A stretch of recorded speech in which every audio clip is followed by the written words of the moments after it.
that facility can be used by organizations. For example, if, I'm just saying what Yeah. you people have talked about Yep. for the Yep. last 4 years. true, but the new nursing home, the large room, if some organization would like to prepare a meal and pay for it, our dietary department is willing to do that. Or Rotary Club, Lions Club, or whatever club that, whatever organization that would like to use it and pay for the use of the facility, that could be done there. What's handy about the old dining room is the parking out back. It's a walk-in right there. Here, you park out somewhere and come into this room, or if we use the new nursing home, the parking lots are there, is no big deal. If they have to remove these wings, then you're at plane parking. Yeah. There's plenty of parking out back for a meeting in the old nursing home dining room. With regard to the delegation, whether they use here or someplace else, we have found recently that this room does not accommodate enough people when you have a particular issue that's being discussed. And that might be a way to use another room more effectively. Remember, at one point in time, we had to have an evening meeting at the nursing home to provide enough room, and even that was not ideal. Representative McConkey. Thank you.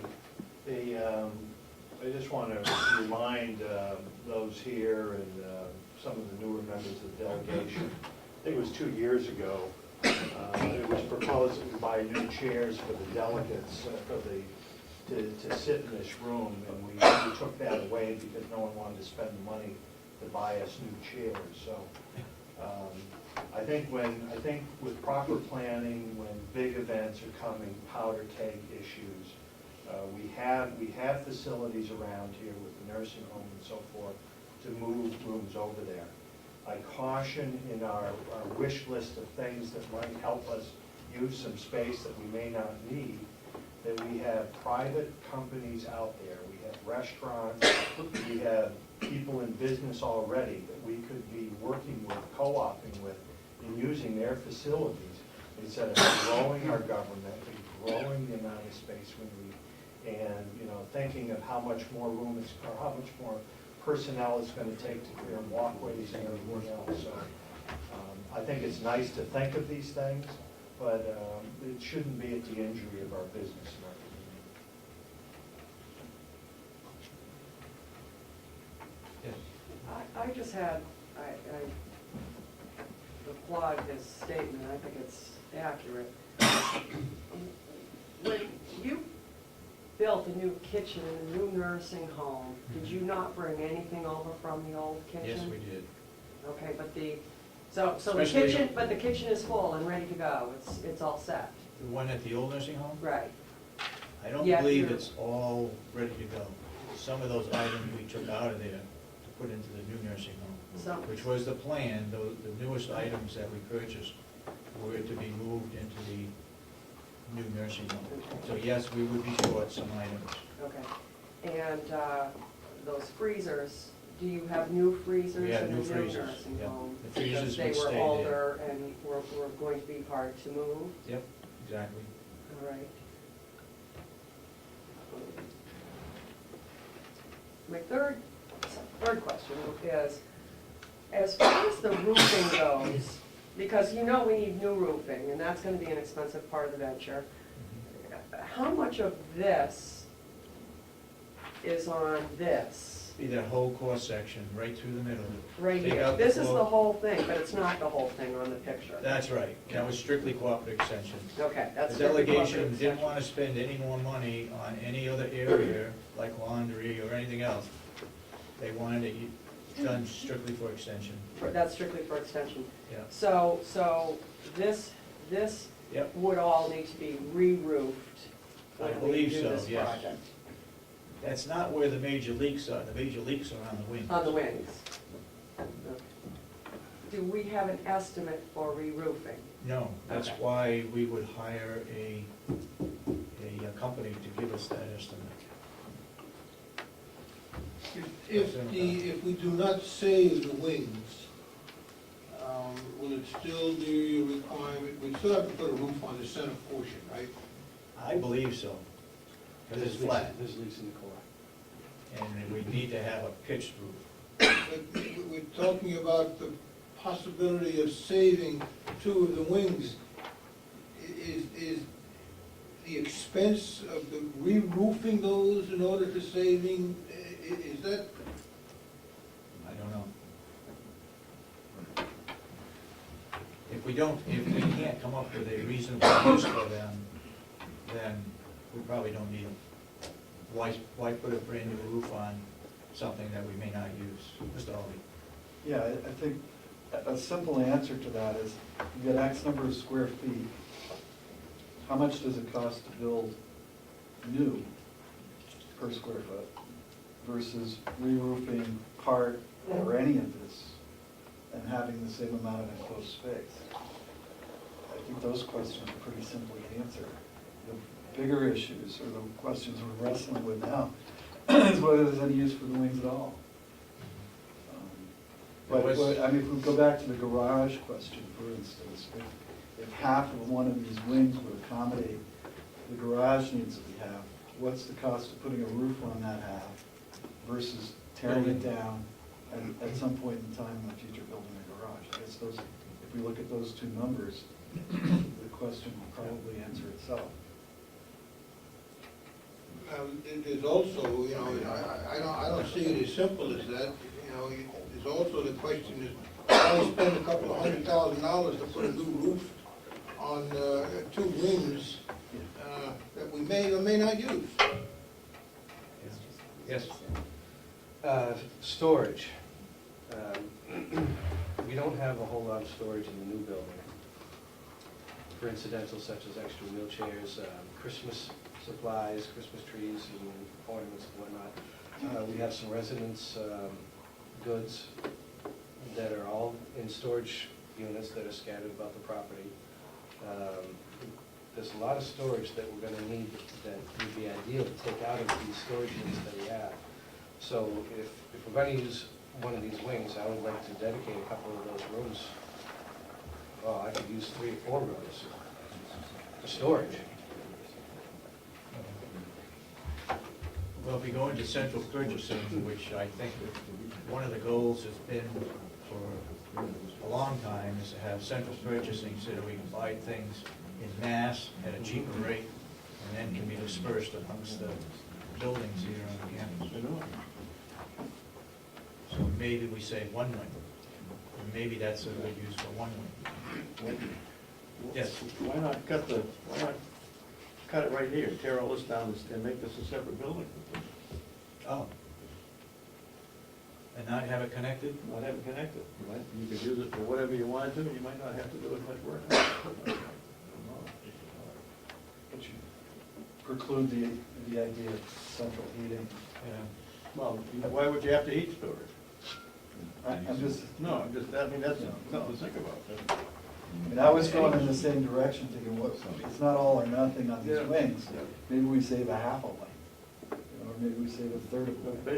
That's basically what I would say. I'm saying, cut it right here, for example, and take all this down and leave this as a separate building and storage. If it was away from it, you wouldn't have to heat it. I go the other way, I take down the outside cone and leave it attached, but Well, whatever, but. what, do you store anything that needs heat? A lot. The only thing that we store that, just probably 90% of the stuff that we store needs heat. A lot of residents use undergarments, and those you can't put in a cold, humid environment. They'll naturally absorb water. Medical supplies, they all need to be in conditioned space. Yeah.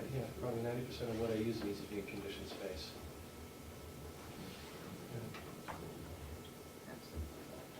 Yes. Has there been any thought of using the dining room as a big storage space?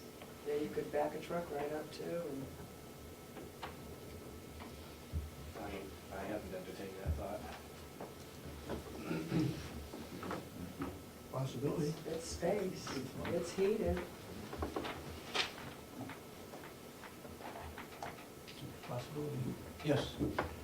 Central purchasing, we've been talking about for a number of years, and the benefits of how much it'll save all of our departments. But having a central warehouse probably isn't the immediate need.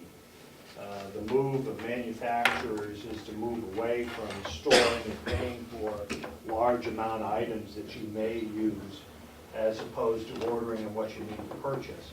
I think the county will see great benefits by just centralizing with a person doing all their purchasing. But I don't, and that comes down to we buy all the same copiers, we use all the same toner, all the same papers, all the same receiving, everything else. That's what we're trying to do. But that doesn't necessarily mean that we need a warehouse to put those things in. Right. We're still gonna continue to use our purchasing power, buying all those things at one time to save money. So I think your need for warehousing for that is a minor amount, and shouldn't, I'd be looking at what the cost is to trim this building back to the boiler room, multi-purpose room when we're demolishing it, and what it costs us to put up a wall at that point in time. We're still looking at building buildings that probably are bigger than what we need. And if the design is laid out in such a way that the hallways, the doorways, and so forth would then allow a continuation of a new and efficient building to go on, I think we'd be doing a much better service than putting roofs over structures that we may not need. Yes. Somebody over here? No? Yes, go ahead. Let me just respond on the storage piece a little bit. One of the things that impressed me when we went around looking at nursing homes before we undertook the construction of the new one was the continual, basically every nursing home we went to commented that storage was a need and a growing need. And it was true at our old nursing home, the one that's current there. I mean, you find stuff, God knows where, it's just everywhere. So I think the current needs are not necessarily what future needs will be in storage. That said, I think you're better off being economical in a sense, because you know what you do at home. You fill spaces and then you just leave stuff there unless there's some need to go into it. And so what you use as storage probably is not what you actually need. So there's really an argument, it seems to me, to be made on being very cautious about building storage beyond need. So I want to argue both sides on that one.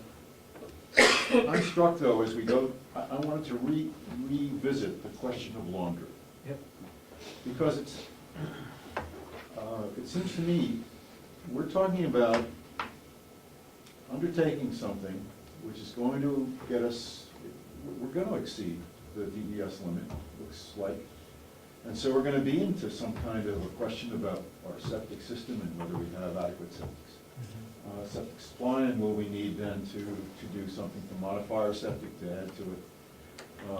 And so we ought to think about that. I mean, it's conceivable that you could, instead of saying we're going to do everything in laundry, you could cut back and say, okay, we won't do everything, but we'll bring enough to the point where we still see significant savings in terms of the laundry that. And not have to hire 2 additional people. Right. And stay under the sewage limit. But that's a question that seems to me somebody familiar with nursing home operations would have to answer, whether there's another cut point, in a sense, on the laundry, where instead of you do sheets but not towels, or something like that. I don't know. And, just to avoid that problem of hitting the septic, because if you're going to take on the septic, then you're talking about not only the building refurbishment, you're talking about some additional costs. And again, the question becomes, is it worth it, or you just stay with the old? I think that's right. We may not be able to get into the laundry business based on cost of septic and employees and so forth. I think would be a little bit easier to figure out if we can, and I don't remember whether it was